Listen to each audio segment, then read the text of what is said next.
All right, it's the end of the session. This is Charlie, and this is Charlie's pillow that someone very special to the family bought. See the striking resemblance? It should be. It's a picture. This is Charlie's roadmap to success. Now, Charlie is kind of stressed out as a dog, and I think it's because she thinks that she needs to be in charge of her humans. And her humans have done a lot of things that have confused her doing this, and none of them are hardly unique. They're things that most of my clients do. And so one of the first things that I look for is, does the dog jump? Like, you touch it, does it shudder or have that jump? And that usually means the dog has cortisol, which is a stress hormone, in their blood. And just like us, we're in line at a haunted house, somebody comes up, taps on the shoulder, we're like, what? It's preparing you for fight or flight, which is healthy, but it also makes everything amplified. And so when she's at home, she won't let one of her guardians walk her. She thinks both of them have to go because she's like, I have to watch them. They need to be together for me to watch them. So to flip what I call the leader-follower dynamic, we started off by talking about exercising her a little bit more. The guardians actually do a really good job of exercise. Most people exercise their dog a big chunk in the morning, and then that's it. The guardians here have several walks throughout the day, which is what we like. Dogs sleep 17 hours a day on average. You gotta lay down. She's like, I'm thinking about it. I'm tired. She's like, I want to get down. You've given me too many rules. But it looks better if I have a dog in the shot, Charlie, so I'm going to keep you right here. And so for dogs, they need to see us acting like leaders through our actions. And so if we don't have any rules, then the dog can see us as a peer, because dogs go through life probing to determine where boundaries and limits are. And if we don't correct them, then we're not acting like a leader. We're not burning the energy. So to get up and follow through or correct the dog. So we talked about a number of rules. I'm breaking one of them right here, but it looks better if I have a dog on the camera. I was telling the guardians that they shouldn't allow her on the furniture for at least 30 days or as long as the problem's still going on. This is one of the hardest things for most of my clients to accept, because we just want to pet and play and love with a dog. Well, you can do that. We have a bunch of pillows. We can create a pillow fort on the floor and lay down on the floor with her. She just can't come up to our level for about 30 days. And then after a 30-day period of time, then she can start with an invitation, or unless the problem's still going on. So I say 30 days minimum, or as long as the problem's still going on. Once she is no longer reactive to other dogs and relaxed and no longer showing the signs of cortisol and all the rest of that stuff, then she can go ahead and then she can start getting back on the couch. But it's a correlation to how much rank or status she has, how high she sits. So once she is back on the couch, she should be allowed here, but not up here. I also talked a little bit about maintenance. She likes to go and look out some of the windows. The guardian actually had a little table set up over here for her to get up on to look out the window. And most of us think our dogs enjoy looking outside, and they do. A lot of dogs do. But in Charlie's case, I think Charlie's problem is she doesn't have a lot of rules. So she sees herself as peers with her humans. But then she sits up here and tells her humans what to do, and they do it. So she thinks, I'm not just equal with my humans, I am in charge of these people. But these people don't listen to me, which stresses me out as a dog. So I have to be proactive and act really aggressive to little dogs, because my humans, they're just like little petting sluts. They'll pet any dog that comes near her. And this is LA. This is the city of LA. Some dog might come up and take advantage of them. They don't know any better. So I'm going to act really aggressive to make that other dog go away. So what we want to do is flip the leader-follower dynamic, so she starts to see and identify herself as being in the follower position. I'm going to adjust you a little bit, sweetheart. And so the more that we enforce rules, the more she starts to see us acting like a leader. So one of the rules, not being allowed on the furniture, has some substance to it. Another rule would be not being allowed to be on this carpet in this area in the living room when anybody is eating food here. The rest of the time she can come and go, but not when people are eating. Let me see. Another rule would be the humans need to eat something before she gets fed. Now, Charlie had a really serious issue with food allergy, or something was going on. I won't get into the details, but she almost lost her life. And so guardians are very diligent about what food she can have. One of the foods she has is actually Royal Canin, which is something I feed my dog Farley because he has urinary stones. It is not a very tasty food, and so dogs are not as motivated by it. So what I found is that adding warm water, the temperature of food is more important to dogs than the taste. So I put warm water in the food and swirl it around, make it a stew, and the dog has to drink the water, then gets to eat their food. Now, the guardians here leave her food out, again, probably partially due to the health scare that she had. But for dogs, they spend 90% of their time in the wild looking for food. It is the most important activity they participate in. When they do kill or capture something, they eat in the order of their rank. The leader groups eat first, the next leader groups, the next leader groups, and the followers, and so on. So if we're going to feed her, the guardians who's feeding her needs to eat something first. It would be preferable to eat an actual meal, but it doesn't have to be, because that doesn't really work out with our schedules. So all we have to do is get a chip or cracker, something crunchy preferably, that we can eat in 5 or more bites. When we get done, we invite the dog to come over and eat the food. Now, we invite her over. If she comes over and she sniffs the bowl and then walks away, once she walks more than 7 feet away, we pick up the bowl, we dump the food out empty, and put the empty bowl back down. It's important to put the empty bowl back down, otherwise you're looked at as taking everything away. And then basically now I would hold off on adding the warm water to the food until she's eating consistently, because she's probably going to turn her nose up because she just kind of eats whenever she wants. And the problem with that is that sometimes she's eating before the humans, and also it just takes away a really important activity for them that has a lot of substance. Dog's like, I don't even see you eat. Why should I listen to you? You don't have eating privileges. So what we do is we put the food down. She's not allowed to eat, be within 7 feet of it, then, which probably won't be a problem at first. Then we're going to chip or crack or eat it. When we get done, we're going to invite her to come over and eat. And the guardians have come up with, I can't remember what the word is, but a funny word that means to eat. So for 2 months, when she takes her first bite of food, we're going to say that command word. And after about 2 months, we could say the command word. She knows that means I get to go and eat, because I only hear that word when I have food in my mouth. And if she goes and sniffs the bowl and walks away, we pick it up and dump it with no, we don't have any hesitation for it. Don't encourage her to do it, because sometimes if you encourage me, then you want me to do it. Well, by not doing it, I retain some power. Now, because she's had some health issues, I'd like her guardians to check with her vet to make sure, explain what they're going to do for this, make sure that's not going to be a problem. I don't think it should be a problem, but I'm not a vet, and I don't play the part of a vet. That's why we have vets who go to school for that. I study up from here on up. They study from everywhere else. If that's okay, some dogs will go 2 or 3 days without eating. The only dogs that can go longer than 3 days means somebody's in the house is cheating, and you're only working against yourself. Hunger becomes your ally, because you're offering the dog the ability to eat. If the dog turns his nose up, that's on the dog, not on you. That would be unethical to not feed the dog. So we're giving the dog the permission. The dog's like, no, because you want me to do it, and I'm going to eat whenever I want. Well, then you don't eat. And eventually hunger kicks in. She's not fat. Sure, her weight is just as good, but going a couple days without feeding is probably not going to hurt her unless the vet overrides it. Okay, other rules would be she's not allowed to go in the kitchen, but she's already not allowed in the kitchen. That's one of the rules that the guardians actually have. So also same thing with the dinner table. If we're eating at the dinner table, then she shouldn't be allowed in the dinner table. I like human psychology as well, dog psychology. I'm laughing because the guardians are sitting behind the camera and they're mirroring each other, the same posture, which means they're really in tune. That's an awesome thing to see. One of them just shifted away. I shouldn't have pointed it out. Okay, other rules for dogs. Whoever goes out the door first is the leader, so she needs to be conditioned. Actually, that's something I forgot to show you. So if I don't have it listed or linked up here, message me after and I'll link in how to teach your dog to stay at a door with the door wide open and the dog keeping itself out. That's a wonderful way to develop some self-control. She also likes to take the leadership role. Like in the video we talked about above, she didn't do it there, ironically, but I'm guessing once I'm gone, she's going to run ahead of the guardians. So go put your shoes on, because I think that's also a trigger, and both of you go together. And I bet you she tries to run ahead of you. Then just take your shoes off and come back here and sit down. And also try to put your shoes on at times when you're not going out to disassociate. I'm not going to talk about leashing and walking because that's all stuff above. But remember for the walk, remember with the martingale, how to add that special twist of leash. Remember every block she gets 1 minute of free time where she can sniff wherever you designate.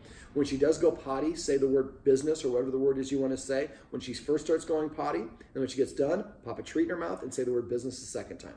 After doing that for a couple weeks, probably won't take that long, then you'll be able to say business. If she bounces around, you know, yes, she has to go. If she doesn't, then you know she doesn't have to go. Make sure that you're keeping her shoulder aligned with your hip. Remember, if she gets in front and you pull up, you're going to be pulling back, and that's going to activate her opposition reflex. So very quick up and down and relax. If she lags behind, let your arm go limp and just keep walking, and the rig will actually apply the pressure and get her coming with you. And remember to go to the grass if she decides that she's going to just shut down and turtle up again. And just carry her the next piece of grass and keep going so she understands that's not going to stop me without injuring her. Okay, so let me see. What else did we go over? Well, we went over, the stairs. That's what I wanted to talk about, the stairs. We came up with a couple of funny words to go up and down the stairs. Make sure that you practice that. So every time you're going up the stairs, you know, and she wants to go with you, turn around, stop, and walk up the way I showed you. Then call her up and give her that command word in a treat first and a command word. And always give her the treat or the reward first, then say the command word immediately after. Let me see. And I would do it for both sets of stairs. Also, when you're on a walk, when you're going down the stairs outside, stop suddenly halfway down those stairs and don't let her race ahead of you. So after a while, she starts paying attention to you. And to achieve that, I usually suggest taking what I call the long walk. Maybe you just plan on going for a walk just around the 1 block area. But on this walk, you're not going to go for, you're going to stop no more than 5 steps. So sometimes you'll stop at 1 step, sometimes 3 steps, sometimes 5. She never knows how many steps, but never more than 5. Every time you stop, tell her to sit. When she sits, give her a treat and say the word sit. After a while, you'll stop and she'll just sit automatically. I'd also ask her to stop and sit anytime you're crossing a street. It's just a good practice thing for her to do. All right.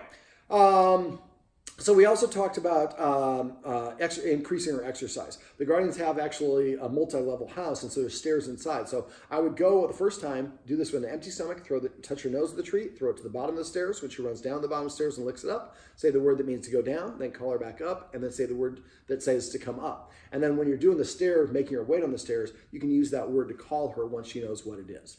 There we go. She's like, I'm not comfortable sleeping on you. All right. So, for the stairs, do it as many times and count each down up as 1, and do it the first time until she just stops coming up. And then we know what her maximum number is. We should exercise her about 25 to 50% of her maximum number, preferably multiple times a day. And do that. The laser she seems somewhat interested in. If some people's dogs should not chase a laser, her interest level was healthy. Also, Google scent games. There's books and DVDs you can buy. It's kind of laughing because her butt's in the air, but her chin is down. Eventually it'll go down. But basically, Google scent games. So you put her upstairs, you come down and you hide 5 treats, and then tell her she's got to seek and find them, or whatever the word is. And then that becomes mentally stimulating for her. And she has something else that she can do that will burn some energy. She's tired now because we're making her use her brain. Let me see what else. The walk, just keep. The walks are fine, but I would rotate it with the walks as well as the up, downs, and stairs, the lasers, and the scent games. If she likes to play fetch, that's another wonderful thing to do. Remember to get her to drop when she has a toy that she's allowed to have in her mouth. Just quietly pull out a treat, walk over to it while it's in her mouth, not holding it, just in her mouth, and hold the treat here and don't say anything. Wait for her to drop it. We'll talk about kissing. Kisses. Passive training. And so as soon as she drops it, pop the treat in her mouth, and then don't go for the object. And after a while, she's like, so if you tell me to drop, I drop what I got, and you give me something better than what I got, I get my original stuff back, that's a pretty good deal. And after a while, she'll be happy to do that. Now, eventually, if she does have something that she's not allowed to have, we need to trade for an equal or greater value. So talk to your vet about something. I like to get bully sticks, but vet probably wouldn't want to do that. So we want to find something that the vet, maybe a special toy that's it's off to the side. She only gets that. So it's not an ingestible item, but she only gets it for that special when we do that trade. And then when she falls asleep, we hide it again. Let me see. There was something else I was going to go over, and it slipped my mind, but it will come to me. It's a little psycho-cybernetics for you. We talked about petting with a purpose and passive training. Petting with a purpose is if she comes up and initiates contact and tells me to do something and I do it, that reinforces that she's in charge. So instead, when she nudges me or barks at me or whatever, I'm going to give her a counter order, tell her to sit. When she sits, I'm going to say sit and only the word sit and not sit. Just sit. I know. And then we're going to pet her under the chin when all things are equal. We can also pet her, scratch her butt or whatever. Just never pat her on top of the head. But she's a really small dog compared to all the dogs out there. And so if we always reach over her head, this giant head kind of creates a cowering. She already has some insecurities, and so we want to eliminate that. So whenever possible, try to pet her on her chin, especially when you're petting her with a purpose. So when she comes up and initiate contact and tells you what to do, instead of you doing it, you're going to give her a counter order, tell her to sit. When she sits, pet her on her chin so she feels good about it. She's rewarded for doing it. And so we're helping establish a healthy leader-follower dynamic, and we're not doing it through punishment. We're using positive reinforcement to create a motivation for the dog to want to listen to us. Now, after a while, she'll come and start sitting in front of you to prepay for that attention. We call that manding or learning to mand in the dog world. And when she does it, make sure we do recognize that, because otherwise she's going to go back to the other ways. A lot of people reprimand their dog when it does the wrong thing, and any attention is validated to a dog. So most people train their dog to misbehave. Well, by petting with a purpose, we're going to tell our dog, this is something you do that we really like. This is something else you can do that we really like. And so after a while, she'll start pro-offering those behaviors. She's already sitting, ask her to lay down or sit somewhere else. And make sure you do recognize that and point it out if somebody's missing an opportunity to do it. You're going to try to sneak away. All right, now the other side of that, and use the watchword paycheck. If you suspect someone's petting without a purpose, say paycheck. That person has to stop petting. We tell the dog to sit, and then we pet again, and we can say, actually, I did it the right way. You missed it. But it's just a gentle reminder because we don't realize how often we pet without a purpose. Now, there we go. Finally went down. Now, the other flip side of it was what I call passive training. Passive training is waiting for the dog to organically offer you the behavior that you want. So every time she comes to you, pet her and say, come. Every time she sits, pet her and say, sit. Every time she drinks a water, say, agua, or cerveza, or whatever the word is that you're going to use. Every time she takes her first bite of food, you say the name of that restaurant. Every time she gets off the couch or the bed, pet her and say, off. Also, give her that directional commands. Get a bunch of treats, go to every doorway or area where you're going to create a border, touch her nose with the treat, and throw it right outside, about 3 feet outside the border. When she runs out and gets it, licks it up, say the word out. And let her come back and do it a second time. And do it with every doorway in the house or every area. Like this rug here, I would toss it right outside the rug. So when we say later on out, when we want to enforce the boundary because we're eating food, we're not forcing her out, we're getting her to voluntarily do it. We always want the dog to do it on their own. That's one of the things I talked to the guardian about. At one point she picked her up, kind of like I did, because she wouldn't go on my lap. But she loves her guardian. And her guardian picked her up and brought her on her lap. I would prefer the guardian call her over. Always getting the dog to do things makes them feel more confident in that activity. Now, for passive training, I usually testify, but there are other words that you can use. Just come up with a word that signifies you're missing an opportunity. Maybe call it retainer or something funny, that's work related. So that means that we're missing an opportunity. Remember, you have 3 seconds to correct or reward your dog. So if she comes to me and I miss it, and the guardian over there sees it, and she sees it, that's 1 second. She tells me, testify, or whatever the word is, that's 2 seconds. I have now 1 second to start petting her. And again, it shouldn't be here, it should be down here, even for the pillow. And so I don't ask, what am I reinforcing? I just say, if she's sitting, I just pet her and say, sit. If she's standing, I assume she came and pet her and say, come. So after a while, the dog will start offering those behaviors more and more often. And then now the dog knows what it is that you want her to do. I remembered when she was licking me, I said kisses. But you can say it for any different word and name all of your dog toys as well. Every time she brings you one, call that one possum, or call that one basketball, or whatever it is. So it creates a vocabulary, and eventually you want to play with it. You say basketball, she goes and gets that one. Now the guardians also, she likes to pick up a sock sometimes and run around the house, and guardians like to chase her. Now, a lot of dogs do this without the guardian wanting to do that, and then they're frustrated. Why are you stealing my stuff? But it's fun for the dog, and the guardians have identified that. So what we want to do instead is when she's doing that, maybe just calls that cops and robbers, and as we're chasing around the house. So she understands what that means. Same thing when we're on a walk, when we get to that, we're going to let her sniff for 1 minute on each block. We're going to undo those twists of the martingale leash, take her touch her treat with the nose, touch her nose with the treat, and then toss it on the grass. And when she licks up, we say free or vacation or whatever the word is that means that you can have your 1 minute to enjoy. But by categorizing also, like potty training, the rest of the stuff, it helps the dog know what we want. Now, the guardians here also have jingle bells from the door, which really means I want to go outside, because the only time she hears is when the door opens. If you want to do that and teach your dog to ring the bell to say, I want to go out and potty, you hang it next to the door so the dog does not hear it when the door opens. And then you take one of the jingle bells out with you when you're on a walk, and you have it clamped so it doesn't make a sound. And as soon as she starts to jingle, or to potty, you gently jingle it and try to approximate the sound that she's going to make when she nudges it with her nose. So gently jingle, jingle, jingle. When she gets done, clamp it, pop a treat in her mouth, and then jingle again while she's eating it.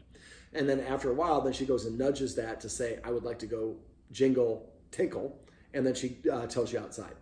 Let me see. Also, we talked about getting a pet robot. You might want to look into getting one of those. I think it would be really beneficial for her. We also talked about maintenance. So remember, for the window upstairs, any windows that she has access to, put a piece of paper just at the bottom part of the window, preferably on the outside, so when she goes there, it's not a self-rewarding behavior. I get on the couch, on the bed, and I'm watching down on the street. I feel like I'm in the guard dog tower. We want her to not feel like that. That's her job. And once she kind of relinquishes the responsibility of being in charge of the humans, that's when everything's going to be relaxed for her. She's going to be able to stop having the cortisol in her blood, stop worrying about her guardians, and the whole 9 yards. Now, when we're on a walk, she is reactive to small dogs. And so the best thing the guardians can do is move her away from those other dogs. Sometimes you have to move outside of the line of sight. So if she, and the martingale rig that I, with a special twist leash, will give the guardians more control so they can physically take her away if they need to. I prefer not to do that. What I prefer to do is when I see the dog at a great distance, because just like us, if there's a weird person that says, I'm going to pinch your butt, you're like, okay, you're weird. If they're like 100 feet away saying it, you're like, okay, I'm going to keep my eye on you. They start running at you saying, I'm going to pinch your butt. Very quickly, it becomes more intense. So for your dog, as it's watching the other dog walking it closer and closer, it's going to get more intense in its reactions. So the guardians need to pay attention. If she starts getting stiff, staring, licking her lips, baring her teeth, her ears go up or back, her tail, well, she doesn't really have a tail, but her hackles go up, she starts breathing heavy or holds her breath, those are her warning signs. She's saying, I'm uncomfortable, and eventually she's going to explode.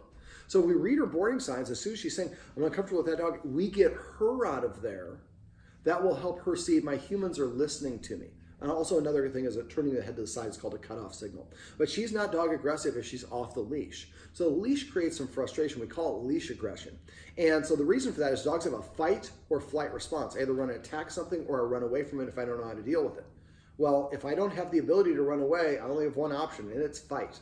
So if we start getting her out of the position, then she sees that we're taking care of it. It also helps us be more of the leader in her eyes. But also we're not getting her to the point where she has to correct the other dog herself. And so, and if there is a small dog that she doesn't get along with, one of the things you can do is walk them together if you can. But sometimes the closer she gets, the more uncomfortable she gets. So maybe if we walk parallel but at a great distance, what we do is kind of walk in triangular. So we're kind of eventually we get close together and we're walking here. But make sure everybody's in a line. We don't have one dog in front and one dog behind, because whoever's in front, like I said, is the leader. So we want them all to walk together, human, dog, and nobody's in front, nobody's behind. And she's like, oh, I had a positive experience with that dog. I had another positive experience with that dog. After a while, I'm comfortable walking with the dogs. And the other thing is dogs communicate by moving. The leash prevents them from moving around the way that they want to, and it creates some frustration. It's kind of like if somebody tells you, tell me about your day, but don't use any 6-letter words.